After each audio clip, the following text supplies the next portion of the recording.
My good friend Dinesh, to whom my gratitude flows strong, you need to be indebted to him. Few words in English, otherwise, this talk will never have happened. What you're about to hear is something far beyond the tenets of a medical college or teaching or textbook. It's not there. Thank you so much for the invitation. ಈಗ ನಿಮ್ಗೆ ಏನಾದರೂ ಡೌಟ್ಗಳಿದ್ದರೆ ಈಗಲೇ ಬರೆದು ಕೊಡಿ, because ಮತ್ತೆ ಮತ್ತೆ ನೀವು ಮರ್ತೋಗ್ತದೆ. ಈಗ ನೀವು ಎಂತ ಕೇಳ್ತಾ ಉಂಟು, it will transform your life. ಎಂಥ ವಿಷಯ, 10th ಮೆಡಿಕಲ್ ಕಾಲೇಜ್ ಓಪನ್ ಆಗ್ತಾ ಉಂಟು. ಅದು ಅವರೆಲ್ಲ ಇಷ್ಟು 10 ಮೆಡಿಕಲ್ ಕಾಲೇಜ್ ಯಾರನ್ನ ಕಾಯೋದು? ನಿಮ್ಮನ್ನ ಕಾಯೋದು. You are at risk. Second, ಈಗ ನಿಮ್ಮ ಪ್ರಾಯದು ಅದಕ್ಕೊಂದು ಸ್ವಲ್ಪ ಸಣ್ಣ ಪ್ರಾಯದು, ಸ್ವಲ್ಪ ಪ್ರಾಯ ನೀವು ಅಲ್ಲಿ ಬಂದರೆ ಎಂಥ ಶಾಕ್ ಆಗ್ತದೆ. ಎಷ್ಟೋ ಜನಗೆ ಪಕ್ಕನ ಸ್ಟ್ರೋಕ್ ಬಂದು ಬಿದ್ದೋಗಿ ಮತ್ತೆ ತೀರೋಗ್ತಾ ಉಂಟು. ಯಾಕೆ ಎಷ್ಟು ಸ್ಟ್ರೋಕ್? ಅದು ಈ ಒಂದು ಮೃಗನಲ್ಲಿ ನೀವು ನೋಡಿದ್ಯಾ? ಅಂಥ ಒಂದು ಟೀಚಿಂಗ್ ಮೆಡಿಕಲ್ ಕಾಲೇಜೇ ಇಲ್ಲ. ಮೆಡಿಕಲ್ ಕಾಲೇಜಿನಲ್ಲಿ ಮನುಷ್ಯದು ರೋಗ, ಅದು ಯಾಕೆ, ಅದು ಹೇಗೆ ಟ್ರೀಟ್ಮೆಂಟ್ ಮಾಡೋದು ಅಷ್ಟೇ. ನೋಡಿ, ಮನುಷ್ಯನಿಗೆ ಯಾಕೆ ಇಷ್ಟು ರೋಗ, ಮೃಗಗಳಿಗೆ ಯಾಕೆ ರೋಗ ಇಲ್ಲ, ಅದು ಮಾತಾಡೋದಿಲ್ಲ. ಅದಿಲ್ಲ. ಯಾಕೆ ಸೋ ಮೆನಿ ನಾವು first thing is stroke is so common. ಪಕ್ಕನೆ ಮೊನ್ನೆ ದಟ್ ಮಣಿ ಎಕ್ಸ್ಚೇಂಜ್ 35 ವರ್ಷದ ಹುಡುಗ ಸ್ಟ್ರೋಕ್ ಆಗಿ ಬಿದ್ದೋಗಿದೆ. 30-40 ಎಷ್ಟು ಜನ ಒಂದ್ಸತಿ ನಿಮಗೆ ಒಂದು ಸ್ಟ್ರೋಕ್ ಬಂದರೆ ನಿಮ್ಮ ಲೈಫ್ ಮುಗಿಯಿತು. ಹಾಗೆ ನಾನು ತುಂಬ ಹತ್ರ ಕೇಳಿದೆ, ಯಾಕೆ ತುಂಬ ಸ್ಟ್ರೋಕ್ ಈಗ? YONO that is, please understand very clearly. ನಿಮಗೆ ಬೇಕಿದೆ ಸ್ವಲ್ಪ ನೋಟ್ಸ್ ಎಲ್ಲ ಬರೆದಿಡಿ, ಬಿಕಾಸ್ ಮೆಡಿಕಲ್ ಬುಕ್ನಲ್ಲಿ ಎಲ್ಲ ಕಾಲೇಜ್ನಲ್ಲಿ ಇದೆಲ್ಲ ನಿಮಗೆ ಸಿಗ್ಲಿಕ್ಕಿಲ್ಲ. ಇಷ್ಟು ಸ್ಟ್ರೋಕ್ ಯಾಕೆ? ಆ್ಯನಿಮಲ್ಸ್ನಲ್ಲಿ ಸ್ಟ್ರೋಕ್ ನೀವು ನೋಡಲೇ ಇಲ್ಲ. ಎಷ್ಟು ಕೌ, ಗೋಟ್, ಶೀಪ್, ಎಲಿಫೆಂಟ್, ಟೈಗರ್, ಯಾರಿಗಾದ್ರೂ ಒಂದು ಆ್ಯನಿಮಲ್ಗೆ ಪಕ್ಕನದು ಸ್ಟ್ರೋಕ್ ಆಗಿ ಬಿದ್ದು ಮತ್ತೆ ಅಲ್ಲಿಯೇ ಮುಕ್ಕಿ ಮತ್ತೆ ತೀರೋದು ನೋಡಿ ಇಲ್ಲ, ನೋಡಲಿಲ್ಲ. ಯಾಕೆ ಮನುಷ್ಯನಿಗೆ? ಬಿಕಾಸ್ ನಿಮ್ಮ ಅಂಡರ್ಸ್ಟ್ಯಾಂಡ್ ಮಾಡಿ, ನಿಮ್ಮ ಶರೀರನಲ್ಲಿ ಎಸ್ಕಾರ್ಬೇಟ್ ಅಂತ ಒಂದು ಅಂಶ ಇಲ್ಲ. ಮೃಗ ಶರೀರನಲ್ಲಿ 3,000 to 5,000 milligrams ಎಸ್ಕಾರ್ಬೇಟ್ ಜನರೇಟ್ ಆಗ್ತಾ ಉಂಟು. ಯಾಕೆ? ಗ್ಲೂಕೊನೋಲ್ಯಾಕ್ಟೋನ್ ನಿಮ್ಮ ಶರೀರನಲ್ಲಿ, ಅದು ದೇವರು ಎಲ್ಲರೂ ನಾವು ಪ್ರಾರ್ಥನೆ ಮಾಡೋ ದೇವರು ಅದು ಲಾಕ್ ಮಾಡಿ ಇಟ್ಟಿದೆ. ಅದಕ್ಕೋಸ್ಕರ ಗ್ಲೂಕೊನೋಲ್ಯಾಕ್ಟೋನ್ ಇಲ್ಲ, ಅದನ್ನು ನಿಮ್ಮ ಶರೀರದಲ್ಲಿ ಆಸ್ಕಾರ್ಬೇಟ್ ಇಲ್ಲ. ಅದು ಇಲ್ಲಾದ್ರೆ ಎಂತ ಆಗ್ತದೆ? ಸಣ್ಣ ಮಕ್ಕಳಿಗೆ ಶೀತ ಬರುವಾಗ, ಮೊನ್ನೆ ಒಂದು ಮಗು ಉಡುಪಿಯಿಂದ ಡಾಕ್ಟ್ರೇ ಸ್ವಲ್ಪ ಶೀತ ಆಯಿತು, ಕಂಡೋಟಿ ಮೂಕಂದ ರಕ್ತ. ಹಾಗೆ ಎಷ್ಟು ಜನ ಮೂಕಂದ ರಕ್ತ ಆಗಿ ಬರ್ತದೆ. ಅದೊಂದು ಆ್ಯನಿಮಲ್ನಲ್ಲಿ ಇಶ್ಯೂಗೆ ನೋಡಿದ್ಯಾ? ಇಲ್ಲ. ಬಟ್ ಆ ಒಂದು ಚಿಂತೆ ಇಲ್ಲ. ಸೊ ನಾವು ಹಾಗೆ ಒಂದು ನಾಲೆಜ್ ಇರುವಾಗ ನಾವೆಂತ ಮಾಡಬೇಕು? ಅಲ್ಲ ಸರ್, ತುಂಬ ಈಗ ಮಕ್ಕಳು ಬರ್ತಾ ಉಂಟು ಮೂಕಂದ ರಕ್ತ ಆಗಿ, ನಾವೆಂತ ಮಾಡ್ತಾರೆ, ಅದರಲ್ಲಿ ಪ್ಯಾಕ್ ಹಾಕಿ ಬ್ಲಾಕ್ ಮಾಡಿ ಏನಾದರೂ ಪ್ರಯತ್ನ ಮಾಡ್ತಾರೆ. ನಾನು ಹೇಳಿದೆ, ಏನು ಮಾಡಬೇಡ. ಆ್ಯನಿಮಲ್ಸ್ನಲ್ಲಿ ಆ್ಯನಿಮಲ್ಸ್ನಲ್ಲಿ ಯಾಕೆ ರಕ್ತ ಬರುವುದಿಲ್ಲ? ಅಸ್ಕಾರ್ಬೇಟ್ ಉಂಟಲ್ಲ, ಅದು ಕೊಡಿ. ಸೊ ಅದೊಂದು, ನಾನೊಂದು ಪ್ರೊಫೆಸರ್, ಹೆಡ್ ಆಫ್ ಡಿಪಾರ್ಟ್ಮೆಂಟ್, ಅದು PG ಗೈಡ್ ಹಾಗೆ ಇರುವಾಗ ನಮಗೆ ರಿಸರ್ಚ್ ಪ್ರಾಜೆಕ್ಟ್ ಕೊಡ್ಬೋದು. ಹಾಗೆ ನಾನು ಹೇಳಿದೆ, ಸ್ವಲ್ಪ ಒಂದು ವಿಷಯ ನೋಡುವ, ಎಲ್ಲರಿಗೂ ಯಾರಿಗೆ ಮೂಕಂದ ರಕ್ತ ಇದ್ದರೆ ಈ ಮಾತ್ರೆ ಕೊಡಿ, ವೈಟಮಿನ್ C ಅಸ್ಕಾರ್ಬೇಟ್. ಕೊಟ್ಟ ನಂತರ 3 ವರ್ಷದಲ್ಲಿ ನನ್ನ ಸ್ಟಡಿನಲ್ಲಿ ಯಾರಿಗೆ ಸಹ ಮೂಕಂದ ರಕ್ತ ಬರಲಿಲ್ಲ. ಒಂದದು. ಸೆಕೆಂಡ್, ನನ್ನ ಅಲ್ಲಿ ಏಜಿನಲ್ಲಿ ಆ ನ್ಯೂರಾಲಜಿಸ್ಟ್ ಹತ್ರ ಹೇಳಿದೆ, ಸರ್ ನಮಗೊಂದು ಹೀಗೆ ಒಂದು ಐಡಿಯಾ ಉಂಟು, ಹಾಗೆ ತುಂಬ ನಿಮಗೆ ಒಂದು ಸ್ಟ್ರೋಕ್ ಬಂದರೆ ಸ್ವಲ್ಪ ನಂತರ ಸೆಕೆಂಡ್ ಸ್ಟ್ರೋಕ್ ಬಂದು ತೀರೋಗ್ತದೆ. ನನ್ನ ಹೆಂಡತಿದು ತಂದೆ ಸ್ಟ್ರೋಕ್ ಬಂದು ಸ್ವಲ್ಪ ನಂತರ ಸೆಕೆಂಡ್ ಸ್ಟ್ರೋಕ್ ಆಗಿ ತೀರೋಯ್ತು. ನನ್ನ ತಂದೆದು ಬ್ರದರ್ ಸೆಕೆಂಡ್ ಸ್ಟ್ರೋಕ್ ಎಷ್ಟು ಸೆಕೆಂಡ್ ಸ್ಟ್ರೋಕ್ ಆಗಿ ತೀರೋಗ್ತದೆ. ಹಾಗೆ ಹೇಳಿದೆ, ಹೀಗೆ ಒಂದು ಐಡಿಯಾ ಉಂಟು ನೋಡ. ಸಹ ಹಾಗೆ ನಮ್ಮ ನ್ಯೂರಾಲಜಿಸ್ಟ್ ಪ್ರತಿಯೊಂದು ಸ್ಟ್ರೋಕ್ ಪೇಷಂಟಿಗೆ ಆಸ್ಕಾರ್ಬೇಟ್ ಕೊಟ್ಟಿದ್ದು. ಇಷ್ಟುವರೆಗೆ ಒಂದು ಸೆಕೆಂಡ್ ಸ್ಟ್ರೋಕ್ ಬರಲಿಲ್ಲ. What is stroke in that regard? Haemorrhagics, ಬ್ರೈನ್ನಲ್ಲಿ ಬ್ಲೀಡ್ ಆಗ್ತದೆ. ಒಂದು ವೇಳೆ ಮೂಕಿನಲ್ಲಿ ಹೈ BP ನಲ್ಲಿ ಮೂಕಿನಲ್ಲಿ ಬ್ಲೀಡಿಂಗ್ ಆಗಲಿಲ್ಲ ಆದರೆ ಬ್ರೈನ್ನಲ್ಲಿ ಬ್ಲೀಡ್ ಆಗಿ ಬ್ರೈನ್ಗೆ ಬ್ಲಡ್ ಬಂದರೆ ಇಮ್ಮಿಡಿಯೇಟ್ ಬ್ರೈನ್ ಡೆತ್ ಆಗಿ ತೀರೋಗ್ತದೆ. How can you protect? ನಿಮಗೆ ಡೈಲಿ ಸ್ವಲ್ಪ ಅಸ್ಕಾರ್ಬೇಟ್ ಹೋಗಲೇಬೇಕು.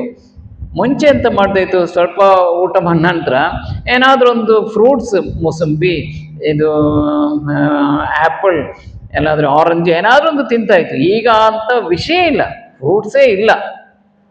ಸೊ ನೀವು ಡೈಲಿ, ನಾನು ಕ್ಲಿಯರಾಗಿ ಹೇಳ್ತೀನಿ, ಡೈಲಿ ನೀವು ಒಂದು ಗ್ಲಾಸ್ ಲಿಂಬೆ ಜ್ಯೂಸ್ ಕುಡಲಿಲ್ಲ ಆದರೆ ಯಾವ ಟೈಮ್ ನಿಮಗೆ ಸ್ಟ್ರೋಕ್ ಬರಲಿಕ್ಕೆ ಕಾಯ್ತಾ ಉಂಟದು. ಒಂದ್ಸತಿ ಒಂದು ಸ್ಟ್ರೋಕ್ ಬಂದರೆ ಅಲ್ಲಿಗೆ ನಿಮ್ಮ ಲೈಫ್ ಮುಗೀತು. ಇನ್ನು ಮತ್ತೆ ನಿಮಗೆ ನಾರ್ಮಲ್ ಆಗಿ ಬರಲಿಕ್ಕಿಲ್ಲ, ಬಿಕಾಸ್ ಆ ಬ್ರೈನ್ ಡೆತ್ ಆಗಿದೆ. ಸೊ ಮಕ್ಕಳಿಗೆ ನೀವು ಈ ಲೈಮ್ ಕೊಡಲಿಲ್ಲ ಅಂದರೆ, ಸ್ವಲ್ಪ ಶೀತ ಬಂದರೆ ಅಲ್ಲಾದರೆ ಮಕ್ಕಳು ಸ್ವಲ್ಪ ಬೆರಳಿನಲ್ಲಿ ಮೂಗು ಮುಟ್ಟಿದ್ರೆ ರಕ್ತ ಶುರುವಾಗ್ತದೆ. ಎಷ್ಟೋ ಮಕ್ಕಳಿಗೆ ನಾನು ಈ ವೈಟಮಿನ್ ಸಿ ಅದಂದರೆ ಮಾತ್ರೆ ಉಂಟು, ಮಾತ್ರೆ ಅಂದರೆ ಹೆಸರು ನಾವು ಹೇಳಬಾರ್ದು, but still it's called ಸೆಲಿನ್, that's the only ಮಾತ್ರೆ ಅವೈಲೇಬಲ್. ಅದು ಕೊಟ್ಟ ನಂತರ ಯಾವ ಫ್ಯಾಮಿಲಿಗೆ ಮಕ್ಕಳಲ್ಲಿ ಮೂಕ ರಕ್ತ ನಾನು ನೋಡಲಿಲ್ಲ. ಯಾವ ಮಕ್ಕಳಲ್ಲಿ ಬಂದಿದೆ ಇದು ಕೊಟ್ಟ ನಂತರ, ಮೊನ್ನೆ ಉಡುಪಿಯಿಂದ ಸರ್ ತುಂಬ ರಕ್ತ ಹೋಗ್ತಾನೆ, ಅಲ್ಲಿ ಲೋಕಲ್ ಡಾಕ್ಟರ್ ಹತ್ರ ಹೇಳಿದ್ರು, ಅವರು ಆಪರೇಷನ್ ಹೇಳ್ತಾರೆ, ಎಂತ ಮಾಡಬೇಕು ಪ್ಲೀಸ್ ಏನಾದರೂ ಹೇಳ್ಕೊಡಿ. ನಾನು ಹೇಳಿದೆ ಸ್ವಲ್ಪ ಇಮ್ಮಿಡಿಯೇಟ್ ಒಂದು ವೈಟಮಿನ್ ಸಿ ಕೊಡಿ, ಅರ್ಧ ಗಂಟೆಯಲ್ಲಿ ಸ್ಟಾಪ್ ಆಗುತ್ತೆ. ಸ್ಟಾಪ್ ಆಯಿತು. ಎಂಥ ಮ್ಯಾಜಿಕ್ ಅದು. ಬಟ್ ಅದು ನಮ್ಮ ಪುಸ್ತಕದಲ್ಲಿ ಅಂತ ಚಿಕಿತ್ಸೆ ಬರೋದಿಲ್ಲ. ಅದು ಹಾಗೆ ಅದಲ್ಲಿ. ಸೊ ಕ್ಲಿಯರ್ ಆಗಿ ಹೇಳ್ತೀನಿ, ಡೈಲಿ ನೀವು ಒಂದು ಗ್ಲಾಸ್ ಲಿಂಬೆ ಕುಡಲಿಲ್ಲ ಆದರೆ ನಿಮ್ಗೆ ಸ್ಟ್ರೋಕ್ ಬರಲಿಕ್ಕೆ ಅದು ಕಾಯ್ತಾ ಉಂಟು. ಅದು ಸೆಕೆಂಡ್, ಒಂದು ಲಿಂಬೆ ಕುಡಿದ ನಂತರ ಅದು ಸಿಪ್ಪೆ ನಾವೆಂತ ಮಾಡೋದು, ಬಿಸಾಡ್ತಾರೆ. ಆ ಸಿಪ್ಪೆ ಒಂದು ಬಾಟಲ್ನಲ್ಲಿಟ್ಟು ಸ್ವಲ್ಪ ಉಪ್ಪು ಹಾಕಿ ಒಂದು ವಾರ ಆಗುವಾಗ ಅದು ಸಾಫ್ಟ್ ಆಗ್ತದೆ. ಅದು ತಿಂದರೆ 100% ನಿಮಗೆ ಎಷ್ಟು ಹೆಂಗಸರು ತುಂಬ ತಾಯಿ ಮನೆ ಎಷ್ಟು ಅವರು ವೆರಿಕೋಸ್ ವೈನ್ ಆಗಿ ಸಫರ್ ಆಗ್ತಾ ಉಂಟು, ಎಷ್ಟು ಜನಕ್ಕೆ ಪೈಲ್ಸ್ನಲ್ಲಿ ಸಫರ್ ಆಗ್ತಾ ಉಂಟು, ಎಷ್ಟು ಜನ ಹಾರ್ಟದು ವ್ಯಾಲ್ವ್ ಫಾಲ್ಟ್ ಆಗಿ ಅದು ವ್ಯಾಲ್ವ್ ರೀಪ್ಲೇಸ್ಮೆಂಟ್ ಮಾಡ್ತಾ ಉಂಟು. ಇನ್ನು ಈ ಲಿಂಬೆ ಸಿಪ್ಪೆನಲ್ಲಿ ಒಂದು ಅಂಶ ಉಂಟು, ದಟ್ ಇಸ್ ಕಾಲ್ಡ್ ಪ್ರೋಸೈನೋ ಆಂಥೋಡಿನ್. ಅದು ತಿಂದರೆ 100% ನಿಮಗೆ ವೆರಿಕೋಸ್ ವೈನ್ ಬರಲಿಕ್ಕಿಲ್ಲ.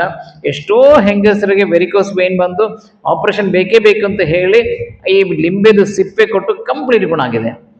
ಅದೊಂದು ಮೆಡಿಕಲ್ ಕಾಲೇಜಿನ ಅಂತ ಚಿಕಿತ್ಸೆನೂ ಉಂಟಾ? ಇಲ್ಲ. ಮೆಡಿಕಲ್ ನೀವು ಬಂದರೆ ನಾನು ಆಪ್ರೇಷನ್ ಮಾಡಿ ಅದು ಕಟ್ ಮಾಡಿ ತೆಗೆದು ಬಿಡ್ತೀನಿ. ಒಂದ್ಸತಿ ನಿಮಗೆ ವೆರಿಕೋಸ್ ವೇನ್ ಬಂದು ಅದು ಅಲ್ಸರ್ ಆಗಿದ್ರೆ you cannot heal it and life is miserable. You can't even imagine ಎಷ್ಟು ಸಫರ್ ಆಗ್ತದೆ ಅಂತ ನಿಮ್ಗೆ ಗೊತ್ತಿಲ್ಲ. ಹಾಗೆ ನನ್ನ prevention is better than cure. ಹಾಗೆಲ್ಲ ವೆರಿಕೋಸ್ ವೈನ್ ಬರಲಿಕ್ಕೆ ಕಾಯಬೇಡ. ಅವರ ಪೈಲ್ಸ್, ಎಷ್ಟು ಜನಕ್ಕೆ ಪೈಲ್ಸ್ ಬಂದು ಲಾಸ್ಟ್ ಆಪ್ರೇಷನ್ ಅಲ್ಲಿ ಕಣ್ಣೂರಿನಲ್ಲಿ ಒಂದು ಡಾಕ್ಟ್ರು ಅವರು ಪೈಲ್ಸ್ ಮಾತ್ರ ನೋಡೋದು. ಈಗ ಅದೊಂದು ಬರೆದನ್ ಹಾಸ್ಪಿಟಲ್, ಹೆಸರು ಹೇಳ್ಬಾರ್ದು, ಅದೊಂದು ದೊಡ್ಡ ಪೈಲ್ಸ್. ಈಗ ಅವರು ಸೆಕೆಂಡ್ ಬ್ರಾಂಚ್ ಬ್ಯಾಂಗ್ಳೂರು ಮತ್ತು ಹಾಗೆಲ್ಲ ಹೋಗಬೇಡ. ನೀವು ಡೈಲಿ ಒಂದು ಅರ್ಧ ಲಿಂಬೆ ಸಿಪ್ಪೆ ಕಚ್ಚಿ ತಿನ್ನಿ, ನಿಮಗೆ ಪೈಲ್ಸ್ ಮತ್ತು ವೆರಿಕೋಸ್ ಮತ್ತು ಹಾರ್ಟ್ ವ್ಯಾಲ್ವ್ ಪ್ರಾಬ್ಲಮ್ ಬರಲಿಕ್ಕಿಲ್ಲ ಅಷ್ಟೇ. ನೆಕ್ಸ್ಟ್, ಈಗ ಎಲ್ಲಿ ಕಡೆ ನೋಡಿದ್ರೆ heart block, heart stent, heart bypass, angioplasty ಅದೇ. ಈಗ ಮಂಗಳೂರಿನಲ್ಲಿ 5 ಹಾರ್ಟ್ ಸೆಂಟರ್ ಉಂಟು. ಒಂದು ಹಾರ್ಟ್ ಸೆಂಟರ್ ಆಗಲಿಕ್ಕೆ 5, 6, 8 ಕೋಟಿ ಬೇಕು. ಯಾಕೆ ಇಷ್ಟು ಇನ್ವೆಸ್ಟ್ಮೆಂಟ್ ಮಾಡಿ ಒಂದು ಹಾರ್ಟ್ ಸೆಂಟರ್ ಸ್ಟಾರ್ಟ್ ಮಾಡೋದು? ಅದು ಫೈನಾನ್ಸ್ನಲ್ಲಿ ROI, ರಿಟರ್ನ್ ಆನ್ ಇನ್ವೆಸ್ಟ್ಮೆಂಟ್, 6 ಕೋಟಿ ಹಾಕಿದರೆ ಅದಕ್ಕೆ ಡಬಲ್ ಅಮೌಂಟ್ ವಾಪಸ್ ಬೇಕಿದೆ. ಎಲ್ಲ ಕಡೆ ನಿಮಗೆ ಒಂದು ಸ್ಟಡಿ ಮಾಡುವಾಗ ಎಲ್ಲರಿಗೆ ಒಂದು ಸಿಂಗಲ್ ಬ್ಲಾಕ್, ಸೆಕೆಂಡ್ ಬ್ಲಾಕ್ ಅಲ್ಲ, ಅದು ಟ್ರಿಪಲ್ ಬೇಸ್ ಬ್ಲಾಕ್, ಎಲ್ಲಿ ಕಡೆ ಬ್ಲಾಕೇ. ಮುಂಚೆ ಅಷ್ಟು ಬ್ಲಾಕಲ್ಲಿ ಇತ್ತಾ? ಇಲ್ಲ. ಮುಂಚೆಲ್ಲ ನಾವು ಕೇಳ್ತಾ ಇರಲಿಲ್ಲ. ಈಗ ಯಾವ ಕಡೆ, ಈಗ ಯಾರನ್ನ ನಾವೀಗ ಸ್ಕ್ಯಾನ್ ಮಾಡಿ ನೋಡಿದ್ರೆ ಬ್ಲಾಕ್ ಇರ್ತದೆ. ಆಗ ಒಂದು ಬ್ಲಾಕ್ ಆಗಿ ಕೆಲವೊಮ್ಮೆ ನಾವು ಡೋಂಟ್ ರೆಕಾರ್ಡ್ ಮೀ, ನಾವೊಂದು ಕಾಲೇಜ್ನಲ್ಲಿ ನಮಗೆ ಅಂತ ಗ್ರಾಫ್ ಮೀಟಿಂಗ್ ಇತ್ತು. ಡಾಕ್ಟ್ರೇ, ಇದು ನಿಮಗೆ ಈ ತಿಂಗಳು 25 ಬ್ಲಾಕ್ ಆಪರೇಷನ್ ಮಾಡಿದೆ, ನೆಕ್ಸ್ಟ್ ಮಂತ್ ನಿಮ್ಮ ಟಾರ್ಗೆಟ್ 32 ಬ್ಲಾಕ್ ಆಪರೇಷನ್ ನೀವು ಮಾಡಲೇದಾದರೆ ಸಂಬಳ ಕಟ್ ಮಾಡ್ತೀನಿ. ಈಗ ಪರಿಸ್ಥಿತಿ ಹಾಗೆ ನಿಮಗೆ ಸ್ವಲ್ಪ ಬ್ಲಾಕ್ ಇದ್ರೆ ಕೂಡ ಆಪರೇಷನ್ ಮಾಡಿ ಮುಗಿಸಿಬಿಡ್ತಾರೆ. ಅಲ್ಲಿ ನಾನು ನಮ್ಮ ಹಾರ್ಟದ ಡಾಕ್ಟರ್ ಹತ್ರ ಕೇಳಿದೆ, ಅಲ್ಲಿ ಎಷ್ಟು ಬ್ಲಾಕ್ ಬೈಪಾಸ್ ಆಪರೇಷನ್ ನಡೀತಾ ಉಂಟು, ಯಾರಿಗೆ ಉಂಟು ಕೊಲೆಸ್ಟ್ರಾಲ್? ಅವ್ರು ಹೇಳಿದ್ರು, ಡಾಕ್ಟ್ರೇ, ನಾವು ಮೆಡಿಕಲ್ ಕಾಲೇಜ್ ಎಂತ ಕಳೆದುಕೊಡೋದು, ಈಗ ಕೊಲೆಸ್ಟ್ರಾಲ್ ಜಾಸ್ತಿ ಆಗಿ ಅದು ಬ್ಲಾಕ್ ಬಂದು ಅದು ಹಾಗೆ. ನಾನು ಹೇಳಿದೆ, ಈಗ ನಾವು ಮೆಡಿಕಲ್ ಕಾಲೇಜ್ ಕಲಿದಂಥದ್ದು ಕೊಲೆಸ್ಟ್ರಾಲ್, ಎಲ್ಲ ಕಡೆ ಕೊಲೆಸ್ಟ್ರಾಲ್ ಹಾಗೆ. ಬಟ್ ನೀವೆಲ್ಲ ಡೈಲಿ ನಾವು 2-3 ಬೈಪಾಸ್ ಬ್ಲಾಕ್ ಆಪರೇಷನ್ ಮಾಡ್ತಾ ಉಂಟಲ್ಲ, ಅದರಲ್ಲಿ ಎಷ್ಟು ಪೇಷಂಟಿಗೆ ಕೊಲೆಸ್ಟ್ರಾಲ್ ಉಂಟು? ಅವ್ರು ಹೇಳಿದೆ, ಯಾರ ಹತ್ರ ನಾನು ಮಾತಾಡಬೇಡ, ಯಾರಿಗಿಲ್ಲ, ಕೊಲೆಸ್ಟ್ರಾಲೇ ಇಲ್ಲ. ಮತ್ತು ಯಾಕೆ ಈ ಕಾಲ ಇಷ್ಟು ಬ್ಲಾಕ್? ಅರ್ಥ ಮಾಡಿಕೊಳ್ಳಿ. ನಮ್ಮ ಕಾಲೇಜಿನಲ್ಲಿ ನಾವು ಇತ್ತೀಚೆಗೆ ದೊಡ್ಡ main professor, head of department, ಅದು ವೆಜಿಟೇರಿಯನ್, ಅದು ಒಳ್ಳೆ ಎಕ್ಸಸೈಸ್ ಮಾಡೋ ಜನ, 2 ಪ್ರೊಫೆಸರ್ಸ್ಗೆ ಕಂಪ್ಲೀಟ್ ಬ್ಲಾಕ್ ಆಗಿ ಓಪನ್ ಹಾರ್ಟ್ ಸರ್ಜರಿ ಮಾಡಿದೆ. ಅಲ್ಲ, ಇದೆಂತ ಕಾಸಿ? ನಾನು ಒಂದು ಡಾಕ್ಟರ್ ಹತ್ರ ಹೇಳಿದೆ, ಎಲ್ಲ ಇದು ಬ್ಲಾಕ್ ಬರಬಾರ್ದು, ಅದಕ್ಕೆ ನೀವು ಇದು ವಿಷಯ ತಿಂತಾ ಇರಬೇಕು, ನೀವು ತಿನ್ನಿಲ್ವಾ? ನಾನು ಅದು ಮಾತ್ರ ತಿನ್ನಲಿಲ್ಲ, ಬಾಕಿಲ್ಲ, ನಾನು ಪ್ಯೂರ್ ವೆಜ್ ಅಲ್ಲ, ಬಾಕಿಲ್ಲದೆ ಇದು ನಾನು ತಿನ್ನಲಿಲ್ಲ. ಎಂಥದ್ದು? ಅರ್ಥ ಮಾಡಿಕೊಳ್ಳಿ, ಇದೆಲ್ಲ ಯಾರು ನಿಮಗೆ ಹೇಳಿಕೊಡ್ಲಿಕ್ಕಿಲ್ಲ. ಪಡವಲಕ್ಕೆ ಕನ್ನಡಕ್ಕೆ ಪಡವಲಕ್ಕೆ, ಚೀರೆ, ಬೀನ್ಸ್, ಪಯರು, ಅರಿವಿಚಪ್ಪು, green leafy vegetable. Green leafy vegetable ಎಂತ ಉಂಟು? Folate. Folate will prevent heart block. ಅರ್ಥ ಮಾಡಿ, ಈ ಕಾಲ ನಾವೊಂದು ಹೋಟೆಲಲ್ಲಿ ಎಷ್ಟೋ ಜನ ನಾವು ಫುಡ್ ಕೋರ್ಟ್ ಎಲ್ಲ ಹೋಗಿ ಆ ಸಿಟಿ ಸೆಂಟ್ರ್ ಮತ್ತು ಫೋರಮ್ ಮಾಲ್ ಫುಡ್ ಕೋರ್ಟ್ನಲ್ಲಿ ಯಾವ ಅಂಗಡಿನಲ್ಲಿ ತರಕಾರಿ ಉಂಟು? ಎಲ್ಲಿ ಸಹ ಇಲ್ಲ. ಅಲ್ಲಿ ಪರೋಟ, ಚಪಾತಿ, ಕುಬೋಸ್, ನೇಪತ್ರಿ, ಬಿರಿಯಾನಿ ಎಲ್ಲ ಇರುತ್ತೆ. ತರಕಾರಿ, ಈ ಕಾಲ ತರಕಾರಿ ಇಲ್ಲ. ನೀವು ತರಕಾರಿ ತಿನ್ನಿಲ್ಲ ಆದರೆ ಬ್ಲಾಕ್ ಆಗ್ಲಿಕ್ಕೆ ಕಾಯ್ತಾ ಉಂಟು. ಸೊ ಅದು ಅಷ್ಟು ಕ್ಲಿಯರ್ ಇದ್ದರೆ, ಹಾಗಿದ್ರದ್ದು ಬ್ಲಾಕ್ ಬಂದರೆ ನಾವು ತರಕಾರಿ ಕೊಟ್ಟು ಅದು ಓಪನ್ ಮಾಡ್ಬೋದಾ? ಎರಡು ನನಗೆ ತುಂಬ, ನಾನು ಆ ಪೇಷಂಟ್ ಈ ಪೇಷಂಟ್ ಮಾತಾಡ್ಬೋದು, ಬಟ್ ನಮ್ಮ ಫ್ಯಾಮಿಲಿಯಲ್ಲೇ ಇರುವಾಗ ಅದು ಸೀರಿಯಸ್ ಮ್ಯಾಟ್ರ್. ನಮ್ಮ ಫ್ಯಾಮಿಲಿಯಲ್ಲೇ ಇಂಥ ಒಂದು ಪೇಷಂಟ್ ಬರುವಾಗ ಅದು ನನಗೆ ಡಾಕ್ಯುಮೆಂಟೆಡ್ ಅಲ್ಲ. ಸೊ ಯಾರದು? ನನ್ನ ಹೆಂಡತಿದು ತಾಯಿ, ಅವರ ಗಂಡ ದೊಡ್ಡ ಕಾರ್ಡಿಯಾಲಜಿ ಡಾಕ್ಟ್ರ್ ಇತ್ತು ಬಿಡಿ. ಹೆಂಡತಿದು ತಾಯಿಗೆ ತುಂಬ ಬೇವರ್ತಾಯಿತು, ತುಂಬ ನಡೆಯೋಕೆ ದಮ್ ಕಟ್ಟೋದು, ಮತ್ತು ಹೆದೆನು, ಮತ್ತು ತುಂಬ ಹಾಗೆಲ್ಲ ಚೆಕಪ್ ಮಾಡುವಾಗ ಅಲ್ಲ ಅವರೇ ನಿಮಗೆ ಅದು ಅವ್ರದ್ದು ಮೇನ್ ಹಾಸ್ಪಿಟ್ಲ್, ಅವ್ರ ಗಂಡ ಕೆಲಸ ಮಾಡೋ ಹಾಸ್ಪಿಟ್ಲಿನಲ್ಲಿ ಹೇಳಿದೆ ನಿಮಗೆ 90% ಬ್ಲಾಕ್ ಆಗಿದೆ, ಓಪನ್ ಹಾರ್ಟ್ ಬೈಪಾಸ್ ಮಾಡಲೇಬೇಕಂತ. ಎಷ್ಟು ಖರ್ಚು? ಖರ್ಚದಲ್ಲ, ಬಟ್ ಎಷ್ಟು ಖರ್ಚು? ಒಂದು ಓಪನ್ ಹಾರ್ಟ್ ಬೈಪಾಸ್ ಮಾಡಲಿಕ್ಕೆ 5 to 7 lakhs ಆಗ್ತದೆ. ಅದು ಬಿಡಿ, ನನ್ನ ಕಸಿನ್ದು ಗಂಡ ಸಣ್ಣ ಪುರ ಎಷ್ಟು 48-54 ಇರ್ಬೋದು. ಹಾಗೆ ಅವರು ಅಂದರೆ ಇಲ್ಲಿ ನಮ್ಮ ಅಲ್ಲಿ ನಾರಾಯಣ ಬ್ಯಾಂಗ್ಳೂರಿನಲ್ಲಿ ಹೋಗಿ ಅವರಂದರೆ ಅವರು ನನ್ನ ಫ್ರೆಂಡ್, ಅಂದರೆ 1 year ಸೀನಿಯರ್ ದೇವಿ, ನನಗೆ ಫೋನ್ ಮಾಡಿದಲ್ಲ, ನಾವು ಚೆಕಪ್ ಮಾಡುವಾಗ 90% ಬ್ಲಾಕ್ ಆಗಿದೆ, ಇನ್ನು ಎಂಥ ಸಹ ಸಾಧ್ಯ ಅಲ್ಲ, ಅದು ಓಪನ್ ಹಾರ್ಟ್ ಬೈಪಾಸ್ ಮಾಡಲೇಬೇಕು, 3 ತಿಂಗಳು ಟೈಮ್ ಕೊಡ್ತೀನಿ ನಾನು, ಅಷ್ಟು ತನಕ ಅವರೆಲ್ಲ ಪ್ಲ್ಯಾನ್ ಮಾಡಿ ಬರಲಿ ಅಂತ ಹೇಳಿದರು. ಇಲ್ಲಿ ಕೂಡ ನನ್ನ ಹೆಂಡತಿ ತಾಯಿಗೆ ಅವರು ಹೇಳಿದ್ರು 3 ತಿಂಗಳು ಟೈಮ್ ಸಿಕ್ಕಿದ, ಅಷ್ಟು 10% ಮಾತ್ರ ರಕ್ತ ಹೋಗೋದು, ಅದರಲ್ಲಿ ಏನು ಮಾಡ್ಲಿಕ್ಕೆ ಸಾಧ್ಯ ಇಲ್ಲ, ಸ್ಟೆಂಟ್ ಕೂಡ ಹಾಕ್ಲಿಕ್ಕೆ ಸಾಧ್ಯ ಇಲ್ಲ, ಅದು ಬೈಪಾಸ್ ಆಪರೇಷನ್ ಮಾಡಲೇಬೇಕು ಅಂತ ಹೇಳಿ 3 ತಿಂಗಳು ಟೈಮ್ ಕೊಡ್ತೀನಿ ಅಂತ ಹೇಳಿದೆ. ಆಯ್ತಲ್ಲ, 3 ತಿಂಗಳು ಟೈಮ್ ಕೊಟ್ಟಿದೆಯಲ್ಲ, ಇಲ್ಲಿ ಬಂದು ಚೆಕಪ್ ಮಾಡುವಾಗ ಯಾಕೆ ನೀವು ಬಂದಿದ್ದು, ಬ್ಲಾಕ್ ಇಲ್ಲಲ್ಲ, ಏನಿಲ್ಲ ನಿಮ್ಗೆ ಏನಿಲ್ಲ, ಯಾಕೆ ಬಂದು ಅಂತ ಅವ್ರಿಗೆ ಇಲ್ಲಿ ಕೇಳಿದ್ರು. ನಾನು ಎಂತ ಕೊಟ್ಟಿದ್ದೆ? ತರಕಾರಿದು ಮಾತ್ರೆ. What is that ingredient? Please no, it is folate. How much? 6 milligram folate. ನೀವು ಒಂದು ಹ್ಯಾಂಡ್ಫುಲ್ ಆಫ್ ತರಕಾರಿ ತಿಂದರೆ ಸುಮಾರು ಅಷ್ಟು ಇರ್ತದೆ. ಪ್ಲಸ್ ಮುಂಚೆ ಎಂತ ಇತ್ತು, ಎಲ್ಲ ಕಡೆ ನಾವು, ನನ್ನ ತಾಯಿ ಹೊಡಿತಾ ಇತ್ತು ತೆಗಿಲಿಲ್ಲ ಆದರೆ ಎಂಥದ್ದು, ಅವ್ರಿಗೆ ಮನೆಯಿಂದ ಹ್ಯಾಂಡ್ ಮಿಲ್ಡ್ ರೆಡ್ ರೈಸ್ದು ಆ ಗಂಜಿ, ಅದರಲ್ಲಿ ಸ್ವಲ್ಪ ನೀರು ಹಾಕಿ ಬಾಯ್ಲ್ ಮಾಡಿ ಆ ಗಂಜಿ ಕುಡಿಲೇಬೇಕು. ಈಗ ಗಂಜಿ ಇಲ್ಲ, ಏನಿಲ್ಲ, ಕೊಕ್ಕೊಳ್ಳಿರ್ತದೆ, ಅದೇ ಫ್ಯಾಂಟ್ ಇದ್ರೆ ಆ ಗಂಜಿದು ವಿಷಯ ಹೋಗಿತ್ತು. ಆ ಗಂಜಿಯಲ್ಲಿ ಎಂತ ಉಂಟು? Vitamin B6, that's called ಪೈರಡಾಕ್ಸಿನ್.